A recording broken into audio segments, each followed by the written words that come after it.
วันที่ 11 ธันวาคม 2025 หน่วยพรรคหากฐานกรมแผนการได้เปิดกองประชุมใหญ่สมาชิกพรรคครั้งที่ 6 ขึ้นอย่างเป็นทางการให้เกียรติเข้าร่วมเป็นประธานของสหายนางพรวรรณอุทวงศ์เลขาคณะบริหารงานภาคกระทรวงรองรัฐมนตรีกระทรวงการเงินสหายอุบันสุพิดาคณะประจำภาคกระทรวงหัวหน้ากรมจัดตั้งและสหายศรีจันทาธรรมวงศ์เลขาหน่วยพรรคหากฐานกรมแผนการมีคณะหน่วยพรรคหากฐานสมาชิกพรรคภายในหน่วยพรรคกรมแผนการพร้อมด้วยแขกที่ถูกเชิญเข้าร่วมในกองประชุมได้รับฟังบทรายงานการเมืองบทสำรวจการนำพารวมและแผนพัฒนาคะแนนแผนการของหน่วยพรรคหากฐานกรมแผนการซึ่งให้เห็นผลงานอันพ้นเด่นหลายด้านที่สามารถญาติมาได้ตลอดระยะการจัดตั้งปฏิบัติแสดงให้เห็นด้านดีด้านอ่อนข้อคงค้างและมาตรการการแก้ไขในต่อหน้าพร้อมทั้งได้รับร้องเอาบทรายงานการเมืองทิศทางแผนการและคาดหมายสู่ซนการพัฒนาคะแนนการแผนการใน1สมัยต่อหน้าก็คือปี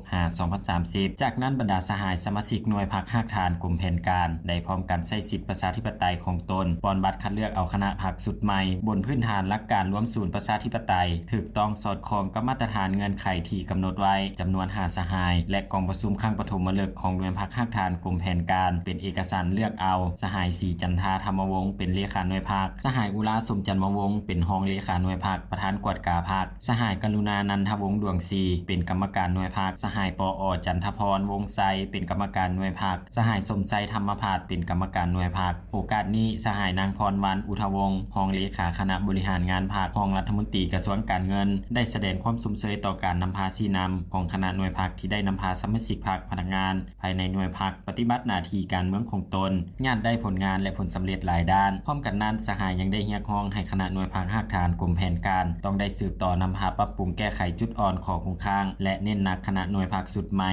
เพิ่มทวีศึกษาองค์รมการเมืองแนวคิดให้สมาชิกพรรคพนักงานทั้งหมดภายในหน่วยพรรคเสิร์ชสู่สติปัญญาความรับผิดชอบต่อหน้าที่การเมืองของตนให้สูงขึ้นเฮ็ดให้เวียกงานวีซ่าเฉพาะของแผนการให้มีการหันเปลี่ยนใหม่อย่างตั้งหน้าดีขึ้นเพื่อก่อสร้างพรรคมีความปลอดภัยเข้มแข็งและนักแน่น